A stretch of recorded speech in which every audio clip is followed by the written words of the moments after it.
Hey, what's up guys? It's gootecks. I am back again with some more match analysis. If you guys were watching last time, you might know that I am traveling right now, but I recorded a bunch of matches before I went so that I could be productive on the go. Notice my call center headset that I have going on right here. And anyways, thank you guys for checking out the last couple batches of these matches. This time, this is part two, I guess, Saturday afternoon, which was last Saturday afternoon. And I'm playing some more T-Hawk, but I also play some other characters. So, alright, let's just get right into it. So, here's an interesting matchup. Rolento versus T-Hawk. You can see this guy has gone to the Nemo school of Rolento, throwing those knives. And so I try to just, do what I thought T-Hawk would do, which is just stand here and wait for Rolento to make a mistake. And as you can see, now I have such a big life lead. I really don't have to do a whole lot aside from just continue to build meter and keep him out safely. Good thing he can't finish his combos. Probably could have punished a little bit better, but at least I get the setup right here. And he couldn't really block that cross up. So of course, if you guys were watching before, I had a bad habit of punishing with heavy SPD, and now I'm punishing with light SPD, and that's working a lot better because you get the setup afterwards. That's why you want to do light SPD instead of heavy. Alright, so here we go. Now, should I go for the cross-up? Probably not, but it doesn't matter anyway since he spent his meter. That should have been a Condor Spire instead of the uppercut. But it's okay, I still have a really good lead here. So yeah, I mean, I'm just, we're playing online. I'm using double ultra just because I'm still not really quite sure which ultra I like best. Right there, I guess I could have... Yeah, that was just a botched combo. It didn't really matter though.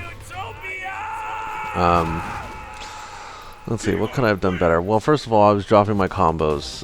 This was the first match of the session, so I wasn't really warmed up. I've been trying to think of more ways to create like a really solid warm-up routine with each character, which consists of combos and setups and stuff.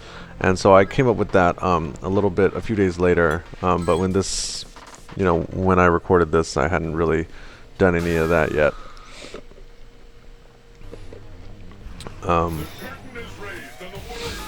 But yeah, I mean, generally, it's easier to learn more from your losses than your wins. So this match was interesting. This guy picked Hakan,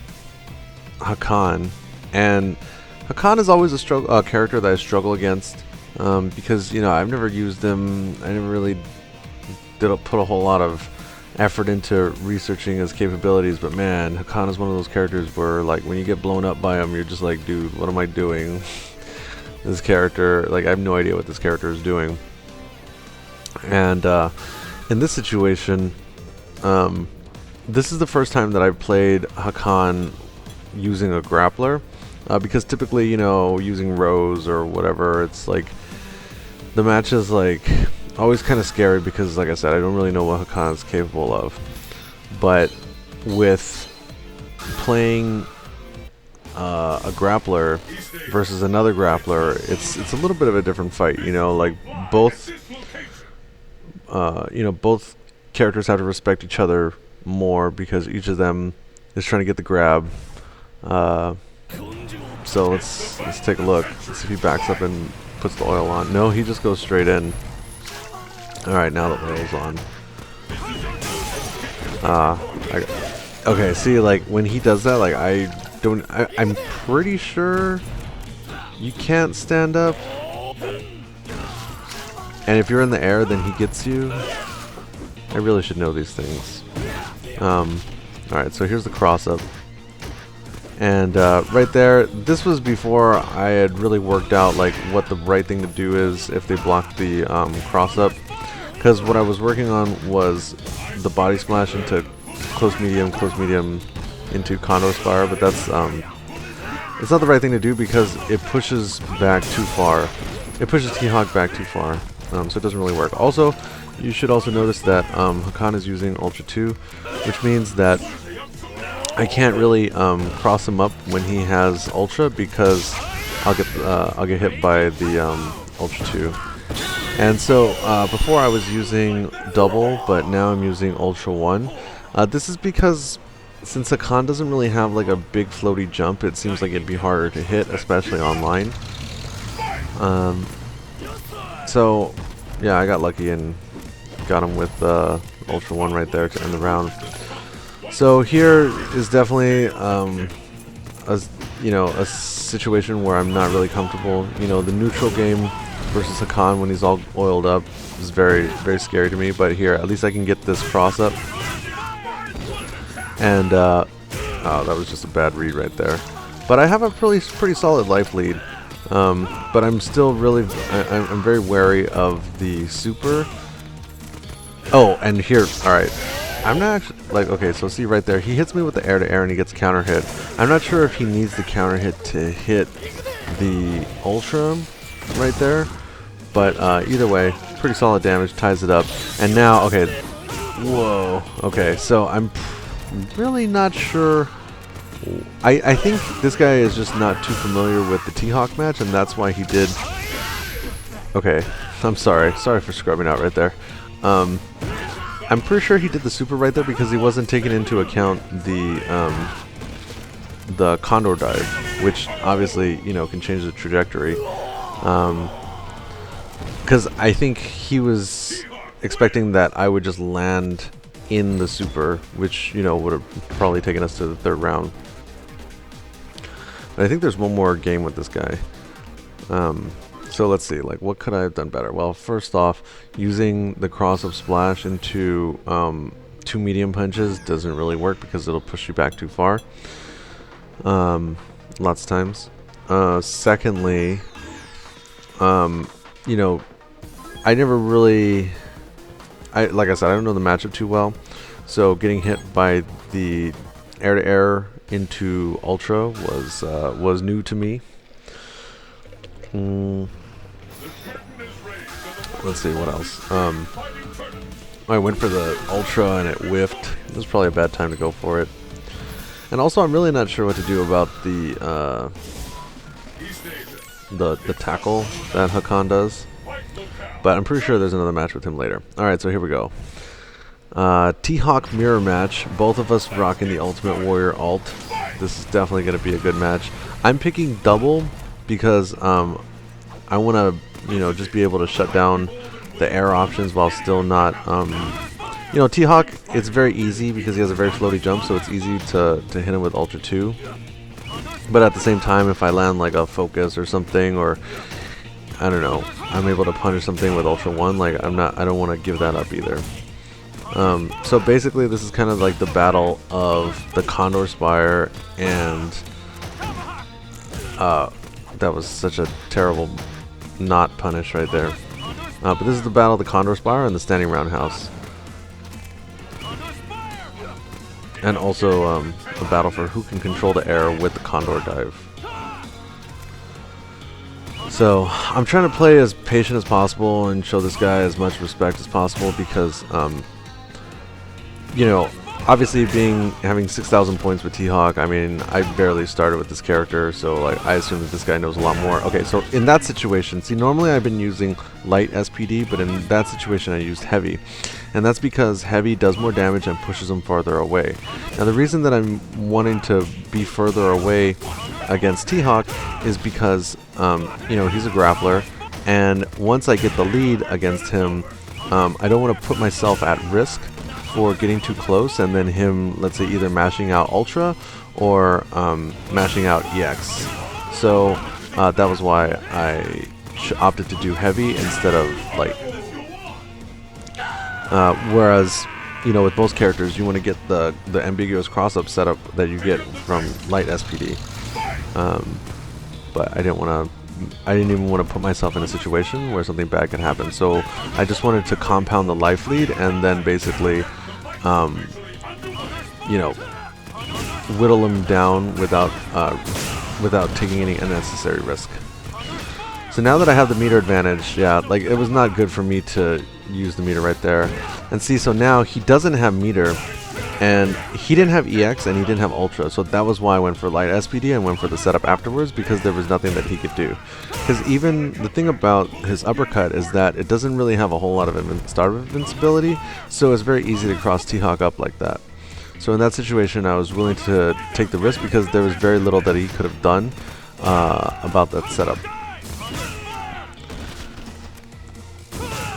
Yeah, see, like, I shouldn't have even put myself in that situation where I was close enough for him to even hit that. I should have just backed away. But I'm doing okay here. Now, he's definitely getting pretty desperate, and that was a situation right there where he could have either ultra'd me or I should have ultra'd him when he jumped. And right there, yeah, I just kind of went for it because I'm like, whatever, like, this dude doesn't have any meter, like, I have one round, I'm up one round, I might as well just take the risk and go for it. So it's kind of like I was, oh, and I'm ranked up to C now, moving on up. That's one of those situations where it's like, I played it safe. I kind of mix it up between like playing really safe and then kind of going for it at the end when I already had when I was already up one round. What could I have done better? Definitely shouldn't have put myself at risk when I got hit by that EX uppercut. And also, still in the bad habit of going for the cross-up body splash into 2 close medium punches. It's better to just do one. This was before I really sat down in training mode and tried to, you know, figure out what the best options were. Oh, thank you, Slick Polosho. Good game.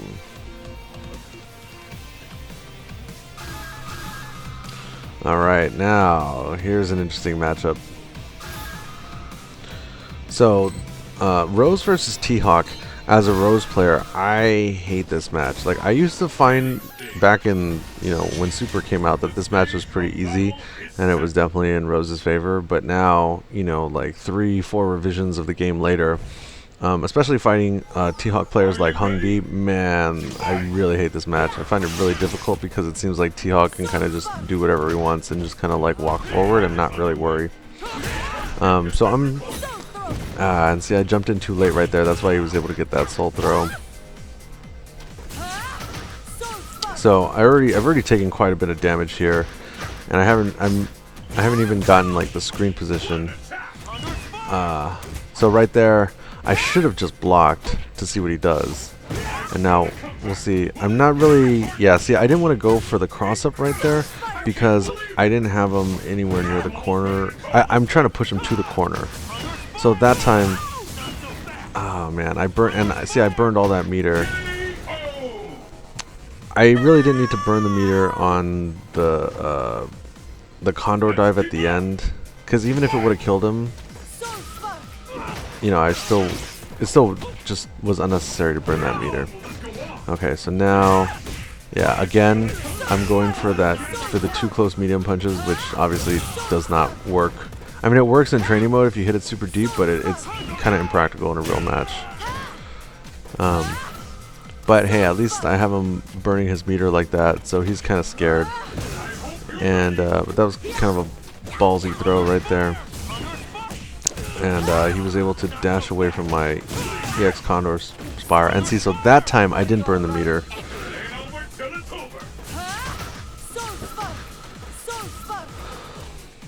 So he doesn't have any meter. If he jumps, I should be able to ultra to him. Oh man. Well, I kind of got lucky. Just walked right under his wake up jump, which is always kind of funny. Okay, so now something to think about, right? Like, exactly. All right, good. I'm glad that I hit that, because basically the thing about that ultra is that the orbs count as projectiles. So if he's gonna throw a fireball and then chase after it, like most Rose players do, you know, then the EX Condor Fire is a good option for that. So really, what he should have done is probably activated sooner, not burned all his bar, and try to annoy me more by being up close and doing the close medium hop kick. Because because the thing about the hop kick, which he did hit me with, but he only hit me with it like once, is that it's basically like instant off the ground. So after frame 1, she's like airborne. So basically what that means is that she can go up to grapplers and press close medium kick, and if a grappler does his command grab at the same time, she'll be off the ground and it won't matter. So now I'm like, you know what, I'm just gonna go into training mode, because clearly I need a little execution practice, because I'm like, dude, like this close medium punch combo is like not working out in a real match.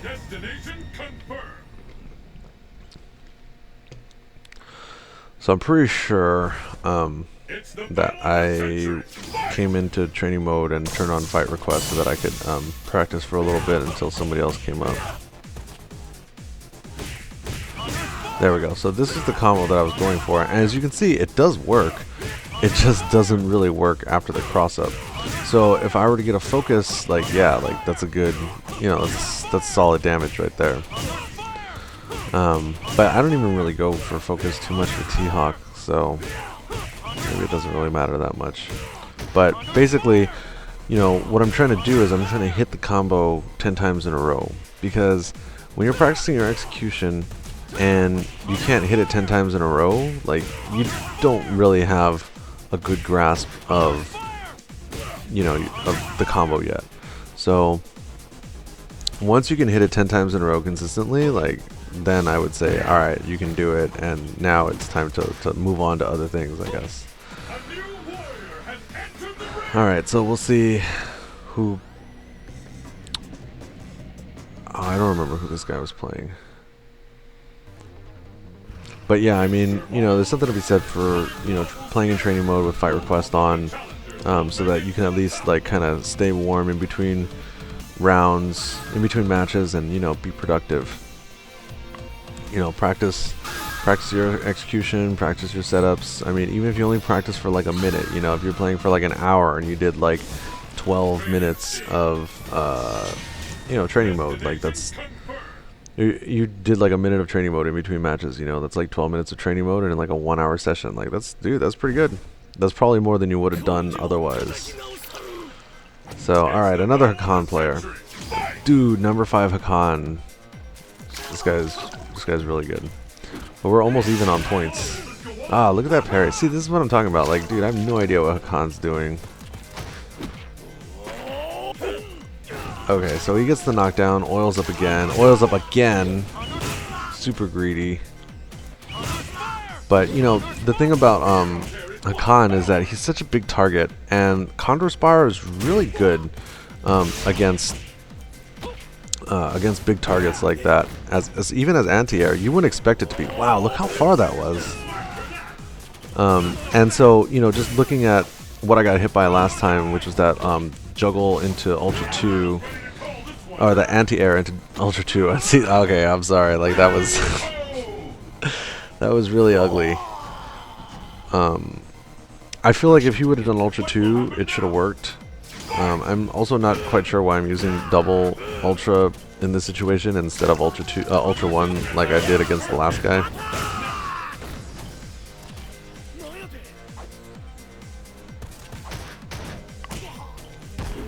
Oh, I should have just done the Condor dive, that would have worked. Oh, well, at least I got him to burn the meter. Okay, and see right there, like, I think I was crouching, but I still got hit. I'm not really quite sure what to do about that move.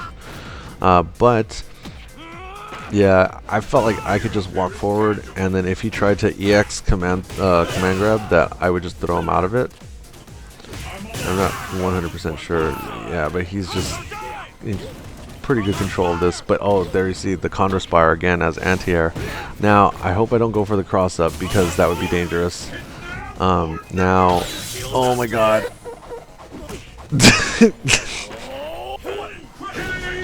Like I said, I still don't really know what I'm supposed to do about that super, and as you can see, even when I hit him out of it, he was still mashing 360 after. There we go, I like that. See, so using the EX Condor dive follow-up to push him away, how am I getting hit by that? Like, that doesn't even... I'm so mad. Oh, that parry, dude. Okay. See, dude, right there, I was just matching. So this is a situation where I would say Hakan is still at a pretty good advantage because, you know, he has the... Well, I mean, not if you're going to do that. But yeah, you can see, like, I'm doing fierce right there because I'm trying to push him away. Because I don't want to get too close to him. So basically, I guess, you know, with T-Hawk, generally you want to be pretty close to him. But when I fight grapplers, like, I don't want to be close to him because I don't really know if they're, like, the type to, like, match or if they're the type to, like, respect me. So when I'm fighting grapplers, I'll do the EX uppercut with the Condor dive follow-up to push them away. And if I get the opportunity, I do heavy, unless they don't have any meter and they don't have any ultra, I do heavy SPD instead of light SPD. So that way they're pushed further away and I get more damage. Because, you know, against a grappler, like a little bit of a life lead, you know, it goes a long way. And so here in this situation, I'm like, dude, I really need to practice my Ultra 2 execution and just try it over and over and over. See, because, you see, I'm trying it and I'm not, like, it's not coming out.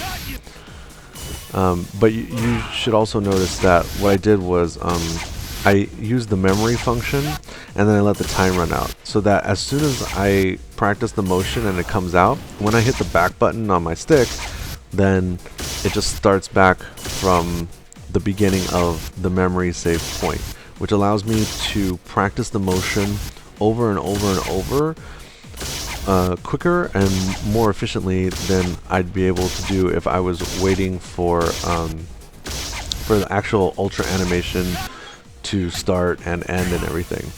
Because, like, the thing is, especially in a situation like this, when you're in training mode and you have fight request on, like, dude, you don't know how long it's going to be until somebody shows up, like, right there.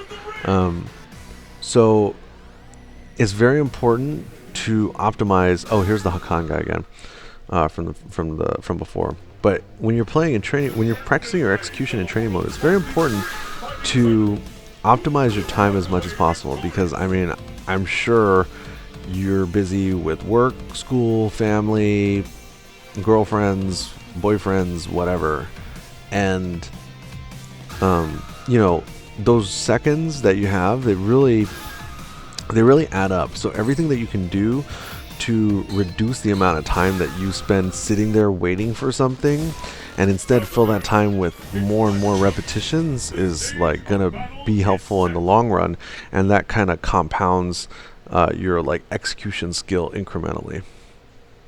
So last time this guy was using Hakan. This time he switched to Zangief. This match I think is supposed to be in T-Hawk's favor, but I'm not really sure why. I've never fought a Zangief player with T-Hawk, I don't think. Oh man, that headbutt is so good. For those of you guys that don't know, that neutral jump, that headbutt right there does like 500 points of stun. So basically, if you get hit, T-Hawk is the exception because he has a lot more stun. But if you're a normal character and you get hit by 2 of those, like, you're dizzy. Like, that's it. And you'll see Snake Eyes actually use it a lot when he has you in the corner, because if he's kind of got you on tilt and then you try to jump out and he neutral jump headbutts you, usually that dizzies you. Okay, so here's a situation where I should have gone for... Oh, see, I'm not really quite sure what happened right there. But that's a situation where I should have gone for heavy SPD and just backed away and just played the neutral game again. But I still have the lead. Oh my gosh. It's a good thing he... Yeah, I kind of got lucky right there. It's a good thing he didn't have Ultra 1 though. I feel like if we were playing online, it'd be easier for me to Ultra 2 because I could see it better on reaction, but online it's difficult.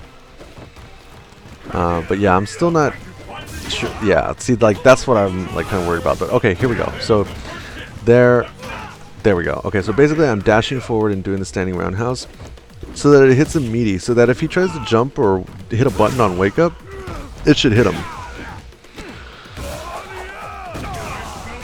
Alright, this is not a good situation.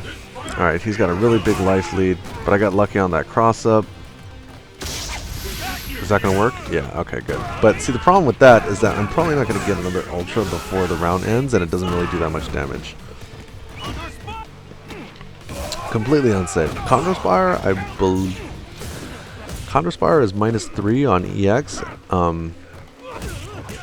And that's the EX is the safest one, and that's -3. I think light is -4.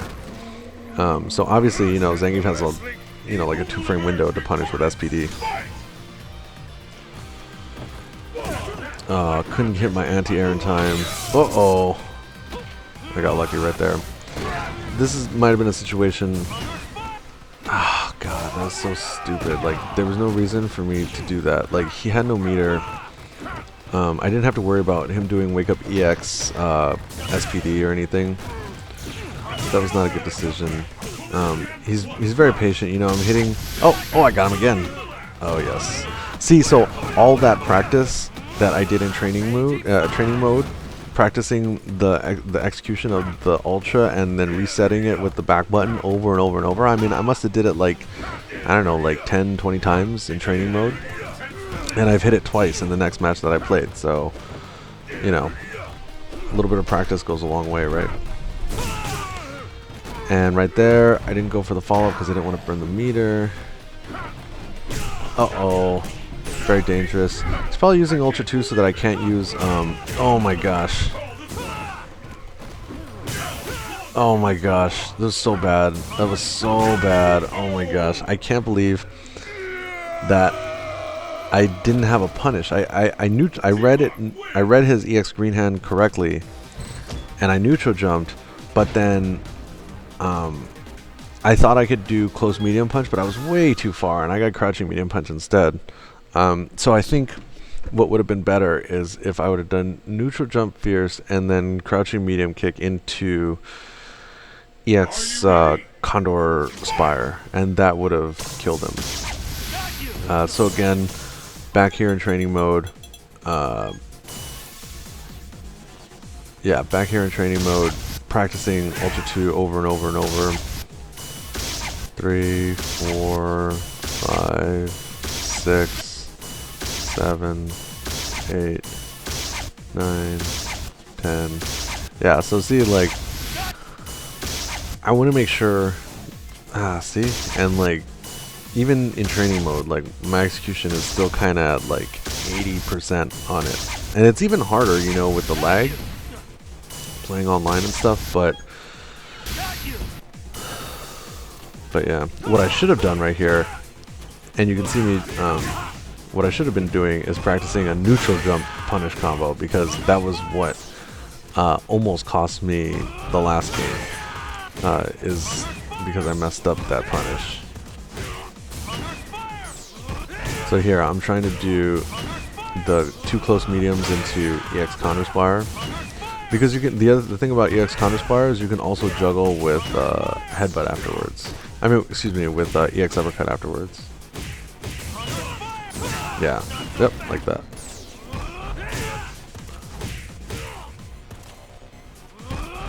So yeah, I mean, this is like. This is what we should all be doing in training mode, in between matches. But I mean, obviously, you know, if it's late at night or whatever, and there's not a lot of people online, then maybe you're not going to get as many match requests. But definitely, like, during regular, normal Street Fighter business hours, you know, practicing for a few minutes in between your games, like, dude, that's a good use of time.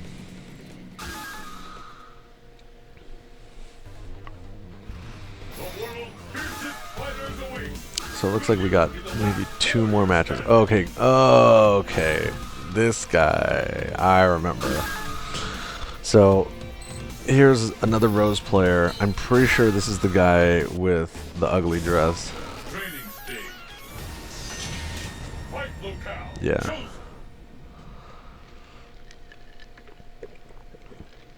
What can I say? I love the character. When she looks ugly, it hurts me a little bit inside. Oh, never mind. It's not the same guy. Okay. So like I was saying before, you know, I find this match to be very difficult as a Rose player. But at the same time, I don't really know what kind of player this guy is. So I want to, you know, respect him and try to see what his tendencies are as a Rose player, because I'm, you know, intimately familiar with the character.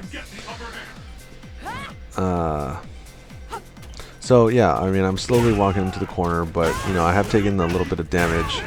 But it's okay. Boom, look at that. Like one hit and it's all tied up. Okay, so right there. You see we did that cross up and he did the hop kick. I went for SPD because I'm a new T-Hawk player. And like I was saying earlier, the hop kick is basically instant off the ground. Oh, there he went for it again. So that means that instead of going for 360, if I think he's going to do the hop kick, I need to go for EX uppercut. But as you can tell, I'm super on tilt after this round. And the battle continues. Fight! So yeah, again, I'm trying to walk him to the corner carefully. You know, since I'm down one round, I have to play a little bit more, you know, a little bit more careful. And that right there is not careful. That's good. I feel good about that. I should. Good.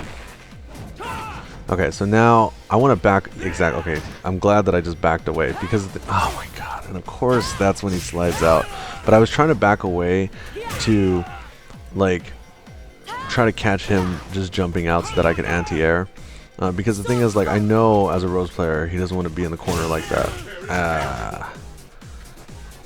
But, you know, you gotta be very careful and keep your distance while still maintaining the corner pressure. Yeah, it's a little laggy. Yeah, see, like, I wasn't careful enough. And I'm pretty sure it's gonna cost me the game right here. So at the same time too, like, I'm also worried about her throwing the fireball FADC dash forward because she can ultra. So okay, there we go. So now, oh my god, of course. See, that's the thing. Like, there was no reason for him not to backdash. So it's very silly. Oh my god, this is so bad. I mean, the lag also doesn't help, but it was a poor decision of me to. Oh, it's so bad. In that situation, there was no reason for him not to backdash. Like, I hadn't really thought about him backdashing, because if I did, you know, if you think they're gonna backdash as T-Hawk, you want to dash forward with them and then 360 when they land, or when the backdash finishes. But I was still kind of on tilt, and I really wasn't thinking about it, because if I would, you know, thinking about it now in retrospect, a week later, you know, obviously, of course, as a Rose player, you would backdash. You're gonna backdash until further notice.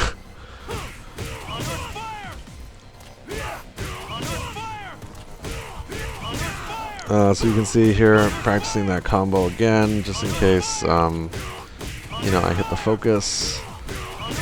And as you can see, my execution is getting incrementally better. Oh, let's see, this guy's got something to say. Thank you. Thank you, good game. Jacko Sick Nasty.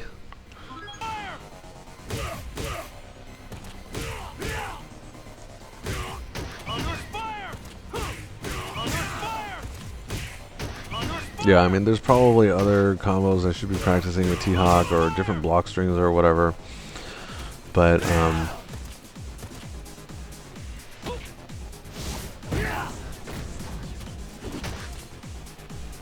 let's see. Oh, and I think he sends this message, and then that's it. And I'm pretty sure at this point, oh, never mind. I think there's one more match. I'm just gonna fast forward. Oh, never mind. Looks like I continue to just practice for a while, and then that's it. Alright, well, hey, not a bad, I mean, keep in mind, this was the second half of my Saturday afternoon session from last weekend. So this was like a continuation of the first part where I was playing Derek Legend and Ray Ray. So this second half actually went a lot better. I think there's been a little bit of incremental T-Hawk improvement in this in this batch versus yesterday's stuff. So hopefully you guys, hopefully this was helpful to a couple of you guys. Thank you for watching. If you like what you see, please hit the like button, subscribe here on the Cross Counter YouTube channel for more, to get notified when we upload more stuff like this. We just uploaded some of, we just uploaded some of the West Coast Warzone pool play stuff. There's some really good matches in Street Fighter and in Marvel, so click on over back to the channel and check that out. Thank you for watching. See you guys later.